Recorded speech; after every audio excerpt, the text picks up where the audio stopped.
ನಮಸ್ಕಾರ ಸ್ನೇಹಿತರೆ, ಮಹಾಚಂದ್ರ ಯೂಟ್ಯೂಬ್ ಚಾನಲ್ಗೆ ತಮ್ಮೆಲ್ಲರಿಗೂ ಆತ್ಮೀಯವಾದಂತಹ ಸ್ವಾಗತ. ಸ್ನೇಹಿತರೆ, ಹಳೆ ಪಿಂಚಣಿ ಯೋಜನೆ ಕುರಿತು ಈಗ ಬಂದಿರತಕ್ಕಂಥ ಅಪ್ಡೇಟ್ ಬಗ್ಗೆ ಈ ವಿಡಿಯೋ. ತನಿಖೆ ವರದಿಯನ್ನು ಸಲ್ಲಿಸುವಂತೆ ನೌಕರರ ಸಂಘದಿಂದ NPS ಸಮಿತಿಗೆ ಈಗ ಒತ್ತಾಯವನ್ನು ಮಾಡಲಾಗಿದೆ.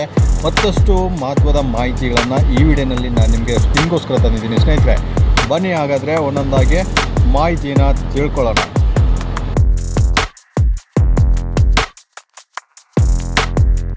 ಎಲ್ಲ ರಾಜ್ಯ ಸರ್ಕಾರಿ ನೌಕರರಿಗೆ, ನಿವೃತ್ತ ಸರ್ಕಾರಿ ನೌಕರರಿಗೆ ಹಾಗೂ ಪಿಂಚಣಿದಾರರಿಗೆ ಮತ್ತು ಕುಟುಂಬ ಪಿಂಚಣಿದಾರರಿಗೆ ನಮ್ಮ ಮಹಾಚಂದ್ರ ಯೂಟ್ಯೂಬ್ ಚಾನಲ್ಗೆ ಆತ್ಮೀಯವಾದಂತಹ ಸ್ವಾಗತ.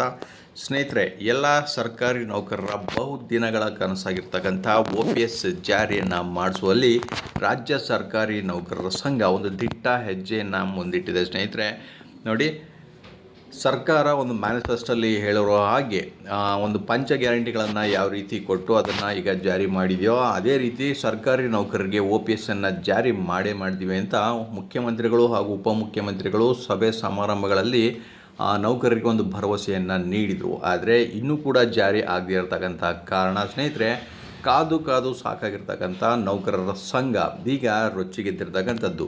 ಈಗ ಲಾಸ್ಟ್ ವೀಕಲ್ಲಿ ಉಮಾ ಮಹಾದೇವನ್ ಅಂದರೆ ಭಾರತೀಯ ಆಡಳಿತ ಸೇವೆ ಇವರನ್ನು ಹೋಗಿ ಮೀಟ್ ಮಾಡ್ಕೊಂಡು ಬಂದಿದ್ದಾರೆ. ಸ್ನೇಹಿತರೆ, ಇವರಲ್ಲಿ ಅವರು ನೌಕರರು ಮಾಡಿರ್ತಕ್ಕಂಥ ಮನವಿ ಏನಪ್ಪ ಅಂತಂದರೆ, NPS ಸಮಿತಿ ಏನಿತ್ತು ಸರ್ಕಾರ ರಚಿಸಿರ್ತಕ್ಕಂಥ ಸಮಿತಿ, ಸೊ ಅದು ಆದಷ್ಟು ಬೇಗ ಸರ್ಕಾರಕ್ಕೆ ವರದಿಯನ್ನು ಸಲ್ಲಿಸುವಂತೆ ಮಾಡಿ ಅಂತ ಒಂದು ಮನವಿಯನ್ನು ಮಾಡ್ಕೊಂಡು ಬಂದಿದ್ದಾರೆ.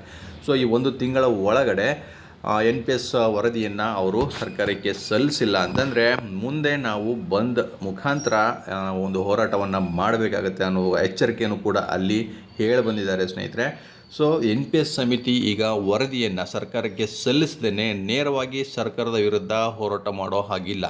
ಸೊ ಸರ್ಕಾರಕ್ಕೆ ಹೋಗಿ ನಾವು ಕೇಳಿದ್ರೆ NPS ಸಮಿತಿ ವರದಿಯನ್ನು ಇನ್ನೂ ಸಲ್ಲಿಸಿದ ನಂತರ ನಾವು ಕ್ರಮವನ್ನು ಕೈಗೊಳ್ತೇವೆ ಅಂತ ಒಂದು ಉತ್ತರವನ್ನು ಕೊಡ್ತಾರೆ. ಆದರೆ ಈಗ NPS ಸಮಿತಿ ವಿರುದ್ಧ ನಾವು ಹೋರಾಟವನ್ನು ಸದ್ಯಕ್ಕೆ ಮಾಡಲಿಕ್ಕಾಗೋದಿಲ್ಲ. ಆ ಕಾರಣಕ್ಕಾಗಿ ಉಮಾ ಮಹಾದೇವನ್ ಅವರನ್ನು ಹೋಗಿ ಭೇಟಿ ಮಾಡಿ ಬಂದಿರತಕ್ಕಂಥದ್ದು. ಸ್ನೇಹಿತರೆ, ಇದೇ ಸಂದರ್ಭದಲ್ಲಿ ಈಗ CS ಷಡಾಕ್ಷರಿ ಸರ್ಕಾರಿ ನೌಕರರ ಸಂಘದ ಅಧ್ಯಕ್ಷರು ಮಹತ್ವದ ನಿರ್ಧಾರವನ್ನು ಕೂಡ ಕೈಗೊಂಡಿದ್ದಾರೆ.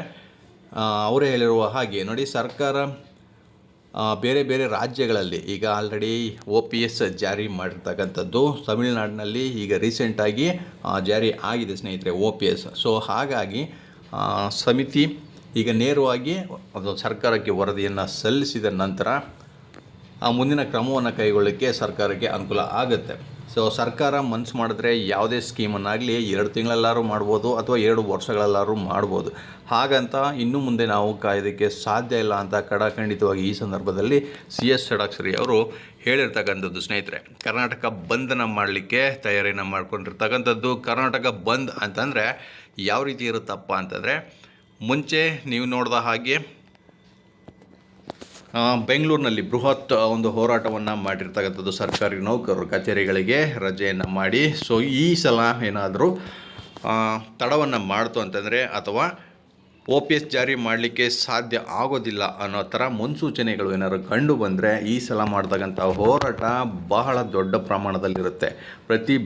ಅಂದರೆ ಬರೀ ಬೆಂಗಳೂರಲ್ಲಿ ಅಷ್ಟೇ ಅಲ್ಲ, ಪ್ರತಿಯೊಂದು ತಾಲೂಕುಗಳಲ್ಲಿ ಪ್ರತಿಯೊಂದು ಜಿಲ್ಲೆಗಳಲ್ಲಿ ನಮ್ಮ ಹೋರಾಟ ನಡೆಯುತ್ತೆ ಅಂತ ಈಗ ಎಚ್ಚರಿಕೆಯನ್ನು ಕೂಡ ಕೊಟ್ಟಿದ್ದಾರೆ. ಸ್ನೇಹಿತರೆ, ಎಲ್ಲ ಶಾಲಾ ಕಾಲೇಜುಗಳಾಗಿರ್ಬೋದು, ಕಚೇರಿಗಳಾಗಿರ್ಬೋದು, ಸರ್ಕಾರಕ್ಕೆ ಸಂಬಂಧಪಟ್ಟಂಥ ಕಚೇರಿಗಳಾಗಿರ್ಬೋದು, ಪ್ರತಿಯೊಂದನ್ನು ಬಂದ್ ಮಾಡಿ, ಅದು ಅನಿರ್ದಿಷ್ಟಾವಧಿಯವರೆಗೆ ಬಂದ್ ಮಾಡಿ ನಾವು ಹೋರಾಟವನ್ನು ಮಾಡ್ತೇವೆ ಅಂತ ಈಗ ಎಚ್ಚರಿಕೆಯನ್ನು ಕೊಟ್ಟಿರ್ತಕ್ಕಂಥದ್ದು. ಸೊ ಈಗಾಗಲೇ ಸರ್ಕಾರಕ್ಕೆ ಒಂದು 2.5 ವರ್ಷಗಳು ಮುಗಿದು ಆಗಿದೆ ಸ್ನೇಹಿತರೆ. ಇನ್ನು 2.5 ವರ್ಷ ಅಥವಾ ಇನ್ನು 2 ವರ್ಷ ಅಂತಲೇ ಹೇಳ್ಬೋದು. ಓಕೆ, ಸರ್ಕಾರಕ್ಕೆ ಅಧಿಕಾರ ಇರ್ತಕ್ಕಂಥದ್ದು ಸ್ನೇಹಿತರೆ. ಸೊ ಅಲ್ಲಿ ತನಕ ನಾವು ಕಾಯ್ಕೊಂಡು ಕೂತ್ಕೊಳ್ಳೋದಕ್ಕಾಗೋದಿಲ್ಲ ಅನ್ನುವಂಥ ಮಾತನ್ನು ಕೂಡ ಈ ಸಂದರ್ಭದಲ್ಲಿ ಹೇಳಿದ್ದಾರೆ. ಸೊ ಈ ಒಂದು ತಿಂಗಳಲ್ಲಿ NPS ಸಮಿತಿ ವರದಿಯನ್ನು ಸರ್ಕಾರಕ್ಕೆ ಸಲ್ಲಿಸಲೇಬೇಕು, ಇಲ್ಲಾಂತಂದರೆ ಮತ್ತೆ ನಾವು ಪ್ರೆಷರನ್ನು ಹಾಕ್ತೀವಿ ಅಂದ್ಬಿಟ್ಟು ಈ ಸಂದರ್ಭದಲ್ಲಿ ಅವರು ಹೇಳಿರ್ತಕ್ಕಂಥದ್ದು. ಸ್ನೇಹಿತರೆ, ಈ ಬಾರಿ ಒಂದು ಅಂತಿಮ ನಿರ್ಧಾರವನ್ನು ಕೈಗೊಂಡಿರ್ತಕ್ಕಂಥದ್ದು ಒಂದು ಒಳ್ಳೆಯ ಬೆಳವಣಿಗೆ ಅಂತಲೇ ಹೇಳ್ಬೋದು. ಮುಂದೆ ಏನಾಗುತ್ತೆ, NPS ಸಮಿತಿ ಈಗ ವರದಿಯನ್ನು ಸಲ್ಲಿಸುತ್ತಾ ಅದಕ್ಕೆ ಸರ್ಕಾರ ಯಾವ ರೀತಿ ಒಂದು ಪ್ರತ್ಯುತ್ತರವನ್ನು ಕೊಡುತ್ತೆ.